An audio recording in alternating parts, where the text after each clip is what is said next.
Assalamualaikum warahmatullahi wabarakatuh. Bismillahirrahmanirrahim. Alhamdulillahirabbil alamin. Assalatu wassalamu ala asyrafil anbiya wal mursalin wa ala alihi wa sahbihi ajma'in. La haula wala quwwata illa billahil aliyyil azim. Saudara-saudara mahasiswa jurusan PSA Fakultas Adab dan Ilmu Budaya UIN Sunan Kalijogo yang mengambil mata kuliah Ulumul Quran kepada saya ucapkan selamat. Sehat semua kan? Alhamdulillah kalau semuanya sehat. Dan pada hari ini kita akan berbicara tentang definisi dan anatomi Al-Quran. Baik, langsung saja kita bahas definisi dan anatomi Al-Quran. Apa saja yang akan kita bahas? Ini Al-Quran itu ada definisinya. Kemudian nanti nama-nama Al-Quran. Kemudian anatomi Al-Quran. Kemudian yang terakhir adalah Makkiyah dan Madaniyah. Yang akan kita bicarakan pada pertemuan ini ada 4 hal yang ada pada Al-Quran. Baik, untuk yang pertama kita akan berbicara tentang pengertian Al-Quran. Apa Al-Quran itu? Nah, ini. Apa Al-Quran itu? Berarti nanti ada 2 hal, yaitu menurut bahasa secara etimologis dan menurut istilah atau secara terminologis. Al-Quran ada banyak teori atau banyak pendapat secara etimologis. Yang pertama, ada pendapatnya Imam Syafi'i bahwa Al-Quran itu isim alam murtajal. Maksudnya isim alam murtajal adalah memang kata itu dibuat untuk menjadi nama kitab yang diturunkan kepada Nabi Muhammad SAW. Itu alam murtajal. Tidak ada arti, tidak memiliki arti khusus secara bahasa. Ya memang itu untuk nama kitab yang diturunkan kepada Nabi Muhammad SAW. Kalau isim alam itu atau nama itu kan ada istilah dalam bahasa Arab, alam murtajal dan alam mangkul. Kalau alam mangkul itu sebelum menjadi nama sudah memiliki arti. Contohnya umpamanya ada orang namanya Muhammad.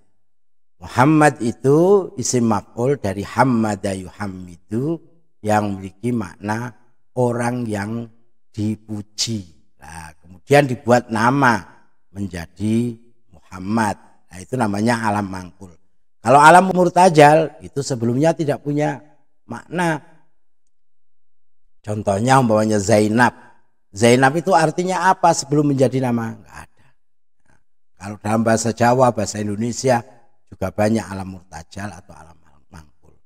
Kemudian menurut Al-Asy'ari itu Al-Quran itu isim mustaq dari kata korona yang mempunyai makna jamaah.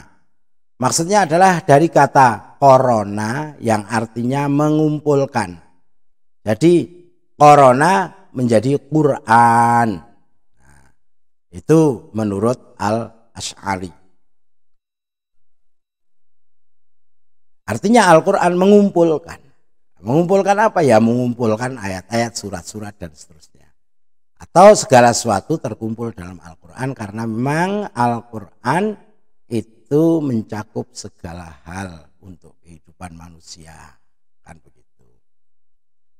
Kemudian Al-Farra menyatakan bahwa sama, ini bukan isim alam murtajal tapi isim mustaq dari Al-Qara'in.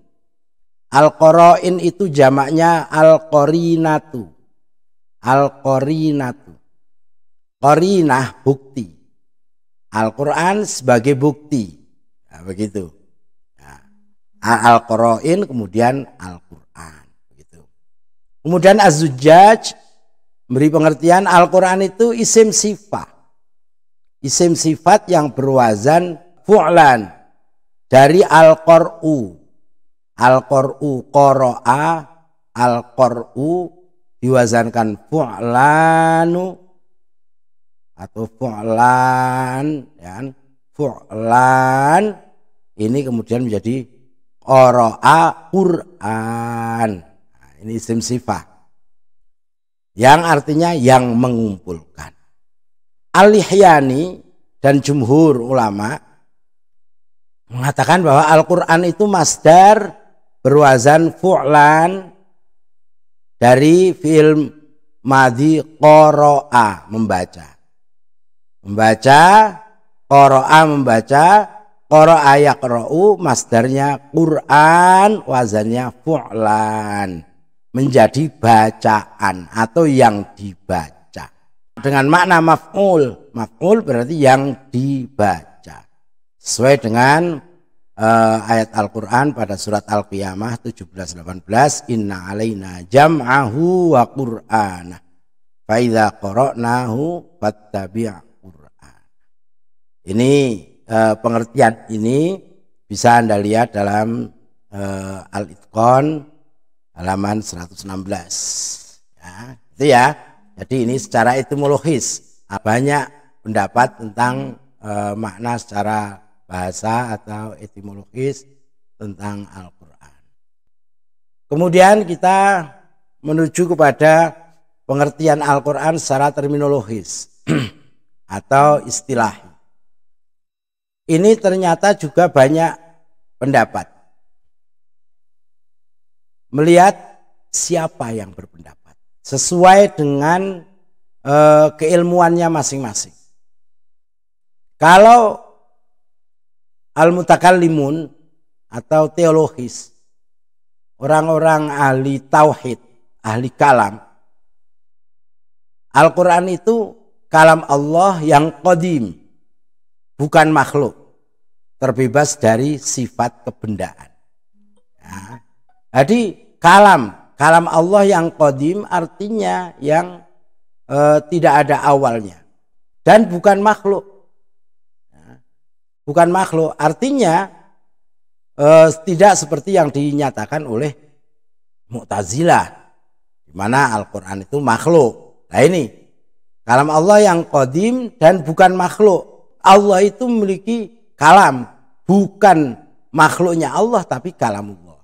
Terbebas dari sifat kebendaan, artinya bukan benda.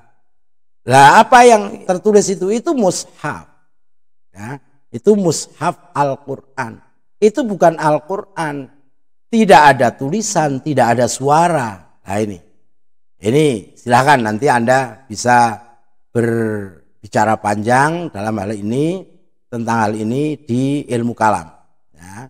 Jadi ini al-mutakallimun khususnya Ahlus Sunnah wal Jamaah menyatakan bahwa Al-Quran adalah kalamullah, firman Allah yang qadim, yang tidak ada batas awalnya, bukan makhluk dan terbebas dari sifat kebendaan. Tidak ada suara, tidak ada tulisan, tidak berupa benda dan lain-lain. Kemudian yang kedua, pengertian Al-Quran istilahi menurut ahli usul, ya, usul fikih, al-usuliyun, para fuqaha, para ahli bahasa menyatakan bahwa Al-Quran adalah kalam Allah yang diturunkan kepada Nabi Muhammad SAW dari awal surat Al-Fatihah sampai dengan akhir surat An-Nas. Nah, itu menurut para usuliyun, ahli fikih dan para ahli bahasa. Masih ada beberapa pengertian tentang apa itu Al-Quran secara istilah. Ada yang beri pengertian yang sangat pendek, ya, Yang pertama itu Al-Quran wal kalam al-munazzal ala Nabi sallallahu alaihi wasallam. Cuma begitu.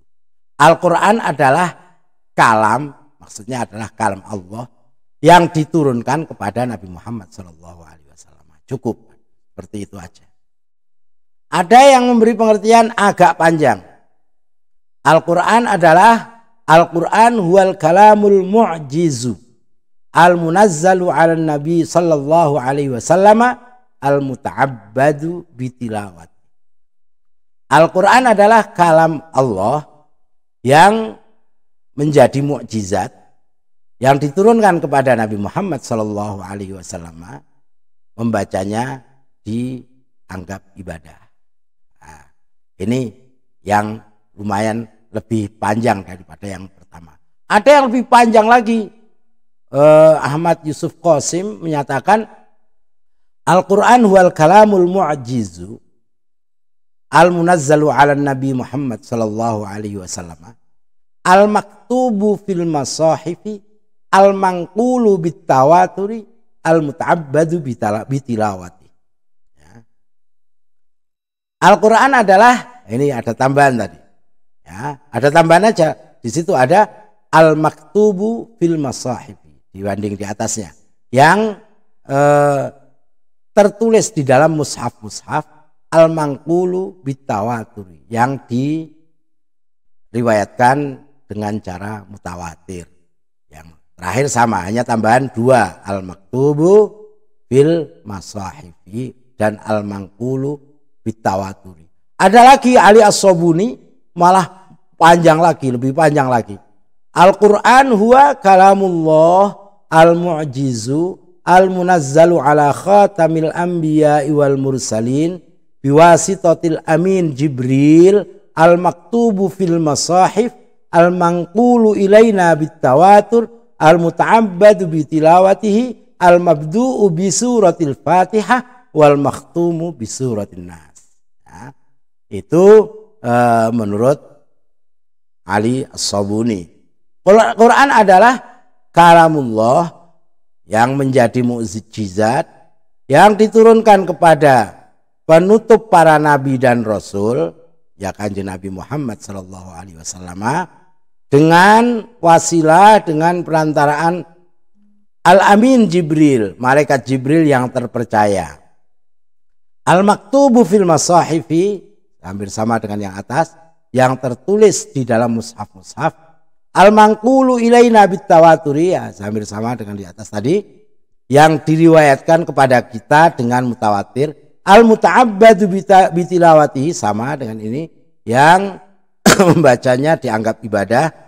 Terus al-mabdu'u bi suratil Fatihati, yang dimulai dengan surat Al-Fatihah, dan di awal makhtumu bi suratin Nasi, dan diakhiri dengan surat An-Nas. Ini pengertian Al-Quran secara terminologis, dan Anda boleh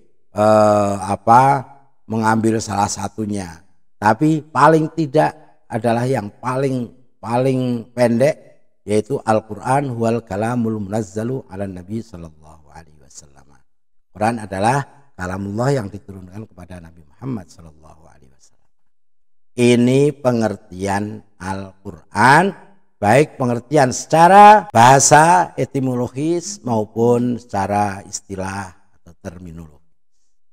Baik, itu untuk Anda pahami dengan baik. Selanjutnya kita akan berbicara tentang nama-nama Al-Quran. Ini kalau sudah ditanya, apabila Anda ditanya, sebutkan, disuruh menyebutkan sebagian nama-nama Al-Quran apa saja coba yang pernah Anda ketahui. Nah ini, kalau di kelas akan saya suruh nyebutkan. Tapi karena ini tidak di kelas, ya tidak saya suruh nyebutkan dulu langsung. Ini bisa kita lihat. Coba kita lihat pada surat Ad-Dukhan ayat 1 dan 2. Hamim wal kitabil mubin. Namanya Al-Quran itu Alkitab. Di samping Al-Quran, Kemudian nama yang kedua ada Al-Furqan. Ya. Tabarakalladzi nazzalal furqana ala 'abdihi liyakuna lil 'alamin nadhira. Surat Al-Furqan. Ya, di sini yang menurunkan Al-Furqan kepada hambanya. Nah, Al-Furqan ini Al-Quran, hambanya ini adalah Nabi Muhammad sallallahu alaihi wasallam. Kemudian ada az-zikr. Ya. Ada az-zikr. Wa hadza dzikrum mubarakun anzalna afa antum lahu munkirun. Pada surat Al-Anbiya ayat 50. Ini adalah zikr yang penuh berkah. Ini adalah zikr yang penuh berkah yang kami turunkan. Nah, ini kami turunkan berarti ya zikr ini Al-Quran. Nama lain dari Al-Quran. Zikrun mubarak. Kemudian ada nama yang lain, Al-Burhan. Ini pada surat An-Nisa 174. Ya ayyuhan nasu qad ja'akum burhanum mir rabbikum. Nah, di sini nih. Wa anzalna ilaikum nuram mubina. Wahai manusia, telah datang pada kalian burhan dari Tuhan kalian. Burhan ini maksudnya adalah Al-Quran. Ada lagi tanzil. Burhan itu bukti. Kalau zikr tadi sebagai pengingat. Kalau Al-Furqan itu artinya pembeda. Kalau Alkitab jelas. Kalau at-tanzil, tanzil itu artinya yang diturunkan juga. Wa innahu latanzilu rabbil alamin. Asy-Syu'ara ayat 192. Nah ini kata tanzil ini dia adalah dan sungguh dia itu yang diturunkan oleh Tuhan seluruh semesta alam. Nah ini tanzil ya, yang diturunkan tanzil. Dan kalau kita lihat sebenarnya nama-nama Al-Quran banyak yang bilang malah lebih banyak lagi. Ada yang bilang lebih dari 90. Ya. Ada yang menghitungnya lebih dari 90 nama-nama Al-Quran. Nama-nama yang lain, wah ini bisa kita lihat dan bisa Anda lihat di sini. Ada Alkitab tadi sudah ada Al-Quran, Al-Kalam, An-Nur, Al-Huda, Ar-Rahmah, Asy-Syifa, dan seterusnya. Ini semua tertulis dalam Al-Quran. Ada Al-Mau'izah, ada Al-Karim, Al-Ali, ada Al-Hikmah, ada Al-Hakim, ada Al-Muhaimin, ada Al-Mubarak, ada Al-Habl, As-Sirat, As-Siratul Mustaqim, As-Siratul Mustaqim, ada Al-Qayyim, ada Al-Fasl, An-Naba'ul Azim, Ahsanul Hadith, dan seterusnya ada Al-Wahyi, ada Al-Mathani, Al-Arabi, Al-Qaul, dan seterusnya banyak sekali. Silahkan nanti ini file ini nanti akan saya kasihkan kepada Anda. Ya, itu nama-nama Al-Quran. Jadi nama-nama Al-Quran tidak hanya satu, tapi banyak dan itu disebutkan di dalam Al-Quran. Baik. Ini yang kedua sudah selesai setelah pengertian dan nama-nama Al-Quran. Pengertian dan nama-nama Al-Quran. Kemudian sekarang kita akan berbicara tentang anatomi Al-Quran. Anatomi sebagaimana yang sudah saya sampaikan ini hanya sebagai kias, analog saja. Al-Quran bagikan sebuah tubuh. Tubuh itu memiliki anggota tubuh. Anatomi seperti anatomi tubuh ini untuk memudahkan kalian ya, mudahkan kalian. Yang jelas Al-Quran itu ada surat, di dalam surat ada ayat, nanti di dalam ayat ada apa lagi ya, mesti ada kata dan seterusnya. Baik, kita hanya akan berbicara tentang surat dan ayat saja ya. Yang pertama ayat dulu. Yang akan kita bicarakan dua hal, yaitu pengertian ayat dan urutan ayat. Untuk pengertian ayat ada pengertian secara bahasa, ya, ada pengertian secara istilah. Pengertian ayat secara bahasa bisa dilihat dari Al-Quran sendiri. Ya, dari Al-Quran sendiri. Pada surat Al-Baqarah ayat 211, ayat itu artinya mukjizat. Ya, ayat itu artinya mukjizat. Nah, kemudian ada ayat memiliki makna alamat. Alamat bukan alamat bahasa Indonesia, tapi tanda. Ya, pada Al-Baqarah 248. Kemudian ayat juga punya arti ibrah, pelajaran. Nah, i'tibar. Ini pada surat Al-Baqarah 248 juga. Kemudian ayat juga mempunyai arti amrun ajib. Sesuatu yang sangat indah, yang mengherankan pada surat Al-Mu'minun ayat 50.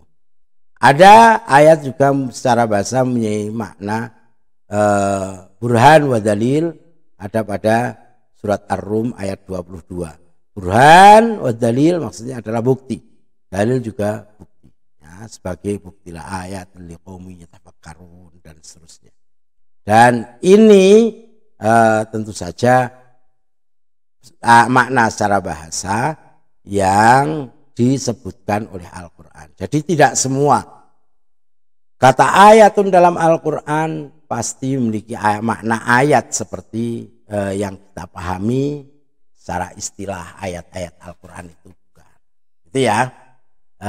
Ini secara etimologis. Kemudian secara istilah terminologis adalah sekumpulan lafaz yang memiliki permulaan dan akhiran yang terhimpun dalam sebuah surat Al-Quran. Nah, berarti lafaz-lafaz yang terkumpul yang memiliki permulaan dan memiliki akhiran, ada permulaannya, ada akhirannya, yang terhimpun dalam sebuah surat Al-Quran. Itu ayat. Qul a'udzu birabbin nas, malikin nas, dan seterusnya. Nanti di sini memang kemudian ada ayat yang bukan kumpulan lafaz, tapi hanya huruf-huruf aja. Seperti tadi, umpamanya ada alif lam mim. Nah, itu sebagai pengecualian. Nah, ini pengertian ayat. Kemudian tata urutnya gimana?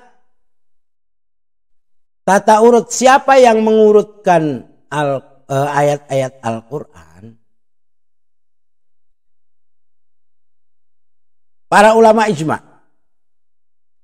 sepakat para ulama bahwa urutan ayat Al-Quran adalah tauqifi. Tauqifi maksudnya adalah sudah ditetapkan oleh Nabi Muhammad Shallallahu Alaihi Wasallam. Nah, ini tauqifi. Sebab apa? Setiap kali malaikat Jibril datang membawa wahyu juga memberi petunjuk penempatannya. Oh, ini ayat ini tetapkan diletakkan di sini, diletakkan di sini. Kemudian baru ditulis oleh para sahabat penulis wahyu. Jadi ulama sepakat bahwa ayat, urutan ayat itu sudah petunjuk dan ketetapan dari Nabi Muhammad Shallallahu Alaihi Wasallam, dan itu pun sudah dinyatakan oleh malaikat Jibril, tentu saja itu dari Allah Subhanahu wa Ta'ala. Kemudian pada setiap kesempatan Nabi membacakan Al-Quran. Juga Nabi bertadarus dengan malaikat Jibril pada tahun terakhir hidupnya. Artinya urutan ayat Al-Quran itu sudah menjadi ketetapan karena memang Nabi Muhammad SAW juga sudah melakukan tadarus, ya, tadarus, R-nya satu aja, bertadarus ya, dengan malaikat Jibril, sehingga kita tinggal mengikuti aja. Nah, itu untuk ayat, urutan ayat, gitu ya. Baik, ini ayat anatomi dari Al-Quran. Yang pertama ayat, kemudian yang kedua surat. Apa surat itu? Lah ini berarti pengertian surat. Surat itu ada berapa? Ini yang perlu mendapatkan jawaban dari kita. Kemudian bagaimana pengurutannya surat dalam Al-Quran? Nah, kamu memang udah sering mendengar, tapi coba sekarang untuk pengertian ini ya, suratun secara etimologis bahasa itu ada punya makna tempat pemberhentian. Nah, ini memang kemudian surat itu kayaknya berhenti di situ, berhenti. Kemudian ada punya makna suratun itu kemuliaan. Ada punya makna bangunan yang tinggi dan indah. Ada mempunyai makna tanda dan ada mempunyai makna tulang bangunan tembok. Itu juga makna surat. Tapi nanti secara etimologi seperti ini hanya orang Arab menggunakannya untuk makna-makna ini. Nah, sekarang kalau terminologis secara istilah adalah sekumpulan ayat-ayat Al-Quran yang berdiri sendiri dan memiliki pembuka dan penutup. Ya ini. Ya, jadi ini perlu ditegaskan lagi bahwa sekumpulan ayat-ayat Al-Quran yang berdiri sendiri. Artinya di situ sudah tidak ada hubungan dengan sebelumnya maupun sudahnya secara langsung. Hubungan secara langsung. Berarti berdiri sendiri. Ibaratnya kalau Anda menulis paragraf, itu ya paragraf. Itu bisa dikatakan surat, atau mungkin bab, atau mungkin subbab, gitu ya. Jadi ini yang berdiri sendiri, memiliki pembuka. Ini yang penting ini. Ada pembuka, ada penutup. Ya. Ada muqaddimah, ada khatimah. Ada pembuka dan ada penutup. Nah ini kalau kita lihat, ya. Coba kalau kita lihat dalam surat tertentu banyak. Wadduha walaili idza saja, itu pembukanya. Kemudian mawadda'aka rabbuka wa ma qala, dan seterusnya. Penutupnya apa?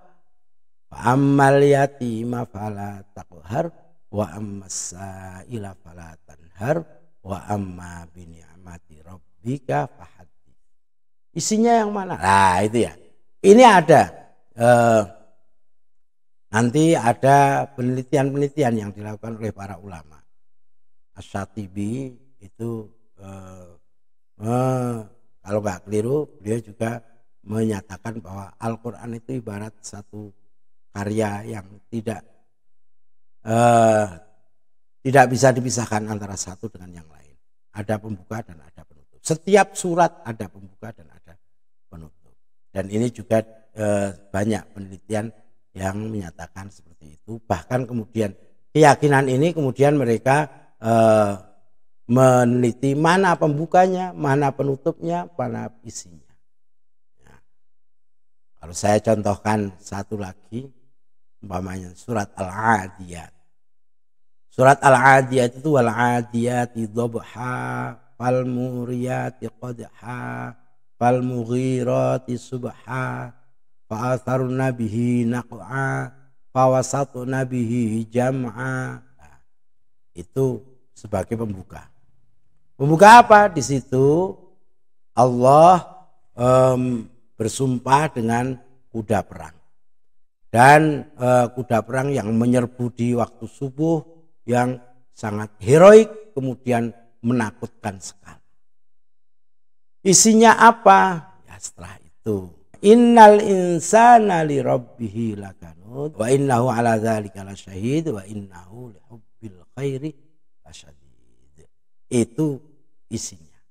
Ternyata manusia itu sebagai cinta dunia. Kemudian penutupnya adalah afala ya'lamu idza bu'thira ma fil qubur wa hussila ma fis sudur inna rabbahum bihim yauma idzil lakhabir. Bahwa penutupnya itu apa? Kejadian apa yang akan terjadi pada hari kiamat nanti, yaitu setelah mereka atau setelah manusia dibangkitkan dari kubur. Lah ini ternyata pembuka, isi dan penutup tetap ada hubungan. Ternyata pembukanya itu tadi juga hubungannya dengan penutupnya sangat-sangat erat. Apa? Kiamat itu digambarkan seperti, ini ada gambaran agar orang-orang lebih paham, ini seperti pada waktu subuh masih gelap, terjadi serangan yang tiba-tiba dengan kuda perang yang sangat-sangat menakutkan dan lain-lain, akhirnya orang menjadi kacau balau, ketakutan semuanya. Itulah kiamat, kejadiannya akan tiba-tiba. Ya. Baik. Kemudian kita lanjutkan.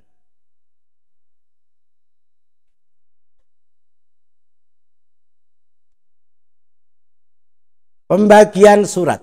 Surat itu ada dibagi menjadi 4 oleh para ulama ulumul Quran. Ada surat At-Tiwal yang panjang-panjang, ada surat Al-Mi'un, ya ayatnya kurang lebih 100, ya 100 lebih sedikit. Kemudian ada Al-Mathani kurang dari 100, dan ada Al-Mufassal itu surat pendek. Ya, ini At-Tiwal yang panjang-panjang itu ada surat Al-Baqarah, Ali Imran, An-Nisa, Al-Maidah, Al-An'am, Al-A'raf dan Asy-Syu'ara. Al-Mi'un yang 100-an lebih sedikit itu ada surat Hud, ada surat Yunus, surat Yusuf, Al-Kahfi dan lain-lain yang jumlahnya 100 ayat lebih sedikit. Kemudian Al-Mathani itu kurang dari 100 ayat. Disebut Al-Mathani karena sering diulang dalam bacaan, orang sering membacanya. Atau kalau orang dulu juga sering membacanya dalam sholat, yaitu diantaranya surat Luqman, As-Sajdah, Al-Fath. Nah, kemudian surat Al-Mufassal, surat yang pendek-pendek disebut karena banyak pemisah. Al-Mufassal itu yang dipisah-pisah artinya. Ya, banyak pemisahnya, banyak ayatnya, tapi pendek-pendek, suratnya juga pendek, sehingga suratnya tidak panjang-panjang. Itu dimulai dari surat Al-Hujurat sampai akhir Al-Quran. Nah, untuk Al-Mufassal ini terbagi menjadi 3, yaitu ada Tiwal, ada Ausat, ada Qisar. Tiwal itu yang panjang, yang surat pendek tapi panjang, yaitu Al-Hujurat sampai Al-Buruj. Kemudian Ausat itu yang tengah-tengah, At-Tariq sampai Al-Bayyinah. Kemudian Qisar yang pendek-pendek itu Az-Zalzalah sampai dengan An-Nas. Tata urutnya gimana? Tata urutnya itu ada yang menyatakan bahwa itu adalah ijtihad sahabat. Ini pendapatnya Imam Malik, Qadhi Abu Bakar dan Ibnu Faris. Ini didasarkan kepada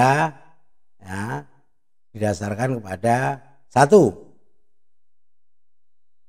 mushaf pada masa Utsman berbeda satu dengan yang lain dalam arti urutan surat-suratnya. Kemudian Utsman merintahkan panitia penulis Al-Quran untuk mengurutkan surat Tiwal dan menjadikan surat Al-Anfal dan surat At-Taubah ke dalam surat ke-7 dan tidak memisahkannya dengan basmalah. Ini ada riwayat dari Abu Muhammad Al-Qursi. Ya.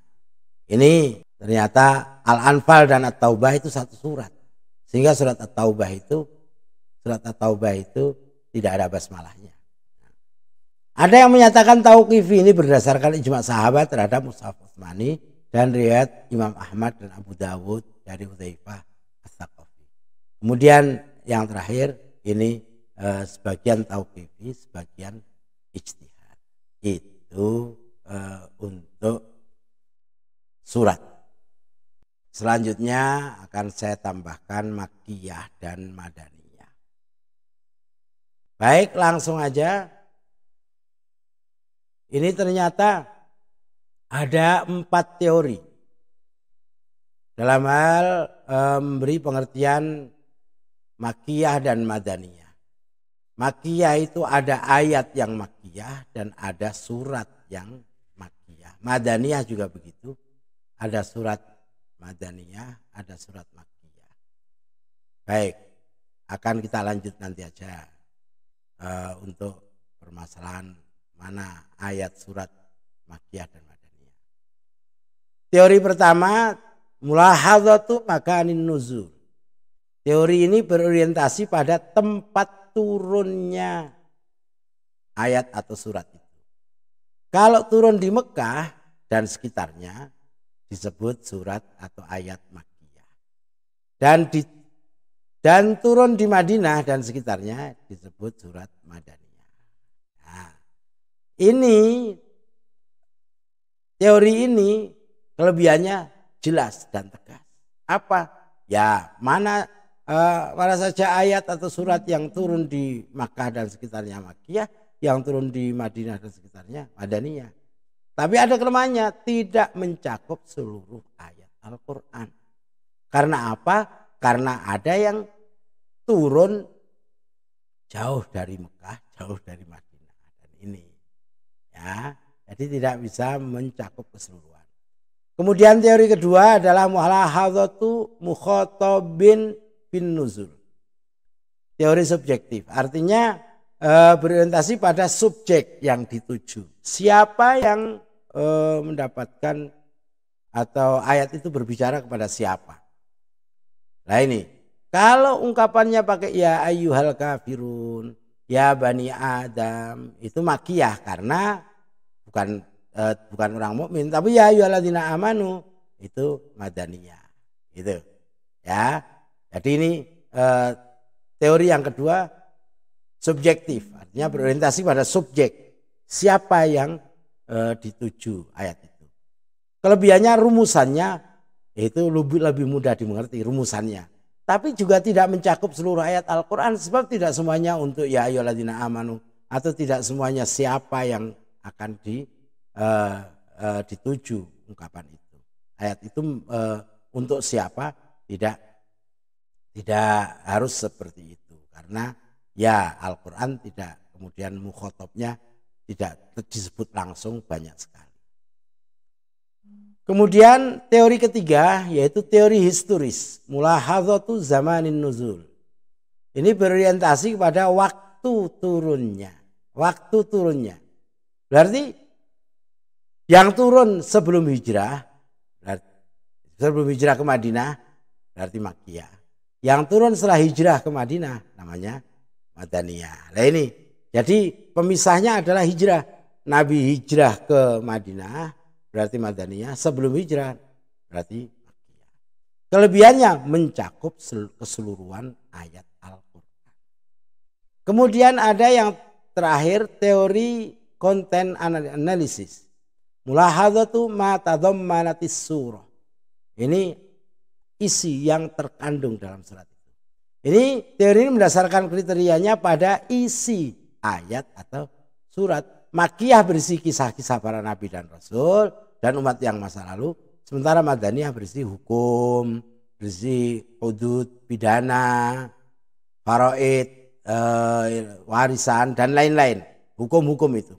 Kelebihannya kriteria jelas sehingga mudah dipahami. Tapi kelemahannya pembedaannya tidak praktis. Jadi ini akhirnya para ahli ulumul Quran itu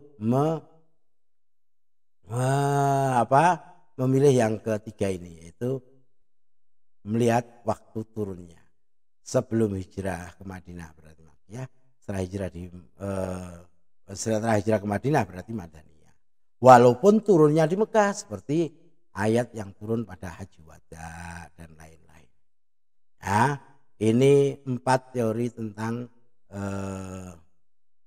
tentang Makkiyah dan Madaniyah. Tanda-tandanya sekarang apa? Tanda-tanda Makkiyah itu apa saja? Ini biasanya kalau ada sajdahnya dalam surat itu berarti surat Makkiyah. Mengandung lafadz kalla. Kalau ada kalla la illam yantahi lanasfa'am bin nasiyah. Kalla saya'lamun dan lain-lain. Memakai kata ya ayuhan nasu. Itu Makkiyah. Kisah para nabi dan umat terdahulu. Makkiyah. Tanda loh ya. Kisah Nabi Adam dan Iblis kecuali pada surat Al-Baqarah. Ini tanda-tanda bahwa surat atau ayat itu Makkiyah. Kemudian tanda-tanda Madaniyah apa? Mengandung kewajiban dan had. Ada kewajiban-kewajiban. Sebelum ke Madinah nggak ada kewajiban-kewajiban. Banyak kutiba alaikumusiyam, ya, aqimus sholah dan seterusnya. Had, ada hukuman atau ya hukuman karena di Makkah belum ada hukuman. Kemudian berisi orang-orang munafik kecuali pada surat Al-Ankabut. Al-Ankabut itu Makkiyah. Dimulai dengan ya ayyuhalladzina amanu, itu mesti Madaniyah. Berisi hukum muamalah, ya. Muamalah. Hubungan antar orang per orang dan perbuatan ahlul kitab. Ahlul kitab itu orang-orang Yahudi, orang-orang Nasrani. Ya. Kemudian yang selanjutnya menggunakan kalimat-kalimat usul serta ungkapan syariat. Usul maksudnya yang bersifat pokok-pokok. Kalau yang Makkiyah itu biasanya menggunakan kata atau kalimat yang sifatnya banyak majaz, banyak hal-hal yang bersifat metafor dan lain-lain. Juga ungkapan syariat. Nah, untuk yang terakhir tanda Madaniyah itu ayatnya panjang-panjang, tapi tidak semuanya panjang. Ini cak tanda. Ya, tanda itu ada paling tidak ada 6 tanda untuk ayat atau surat Makkiyah Madaniyah. Sehingga dengan begitu macam-macamnya Makkiyah itu ada surat, ini macam-macam surat Makkiyah dan Madaniyah, ada seluruhnya adalah Makkiyah. Makkiyah kulluha, seluruhnya Makkiyah. Seluruhnya Madaniyah. Suratnya Makkiyah tapi ada yang Madaniyah. Suratnya Madaniyah tapi ada ayat yang Makkiyah. Itu ada seperti itu tadi yang ingin saya sampaikan tadi. Nah ini dasar-dasar penetapan Makkiyah dan Madaniyah gimana? Kalau memang keseluruhan Makkiyah ya berarti Makkiyah. Keseluruhan Madaniyah, Madaniyah. Kalau ada yang Madaniyah sebagian Makkiyah, sebagian gimana? Ya kalau mayoritas Madaniyah maka dinamakan Madaniyah. Mayoritas Makkiyah disebut Makkiyah. Atau kontinuitas, artinya yang kontinu urutannya itu memang Makkiyah. Maka kemudian walaupun ada yang Madaniyah itu disebut surat Makkiyah. Kemudian manfaat mengetahui Makkiyah dan Madaniyah. Satu, itu mempermudah dalam menafsirkan ayat-ayat Al-Quran. Karena pengetahuan mengenai tempat dan waktu turun ayat dapat membantu memahami ayat tersebut. Ya kan? Ini kapan turunnya, di mana dan lain-lain. Nanti karena yang namanya memaknai atau memahami ayat itu juga diperlukan konteks. Gitu ya. Ini yang selanjutnya meresapi gaya bahasa Al-Quran dan digunakan untuk berdakwah menuju Allah. Artinya gaya bahasa Al-Quran itu gaya bahasa Makkiyah dan Madaniyah itu ada perbedaan. Kemudian dakwah, nah ini juga Nabi Muhammad berdakwahnya ketika di Makkah masih sedikit dan seterusnya, itu bagaimana cara dakwahnya dan lain-lain, sehingga tidak tiba-tiba dakwah kepada orang yang banyak kemudian langsung kisos. Wah, ini kan jadi kurang tepat. Kemudian mengetahui sejarah hidup Nabi Muhammad SAW melalui ayat-ayat Al-Quran.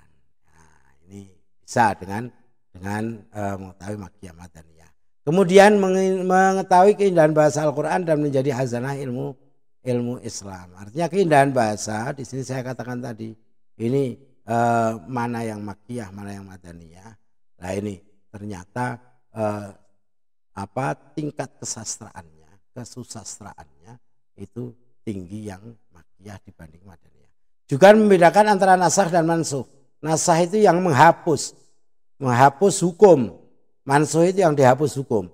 Dengan mengetahui makkiyah, ya makkiyah dan madaniyah, ini akan diketahui, oh ini duluan turun. Oleh karena itu ini dihapus oleh ayat yang madaniyah. Begitu seterusnya. Ya, jadi ini untuk makkiyah dan madaniyah mulai dari pengertian, kemudian ada 4 teori tadi, 4 teori, kemudian tanda-tanda makkiyah madaniyah, kemudian macam-macam makkiyah madaniyah. Ini ada makkiyah semuanya, madaniyah semuanya, dan ada makkiyah sebagian madaniyah sebagian makkiyah. Nah, untuk menentukan itu makkiyah atau madaniyah, kalau yang tidak secara keseluruhan ya ada yang mayoritas kebanyakan mana, atau kontinuitas. Yang terakhir manfaat untuk mengetahui makkiyah madaniyah. Saya kira itu, kurang lebihnya mohon maaf. Wassalamualaikum warahmatullahi wabarakatuh.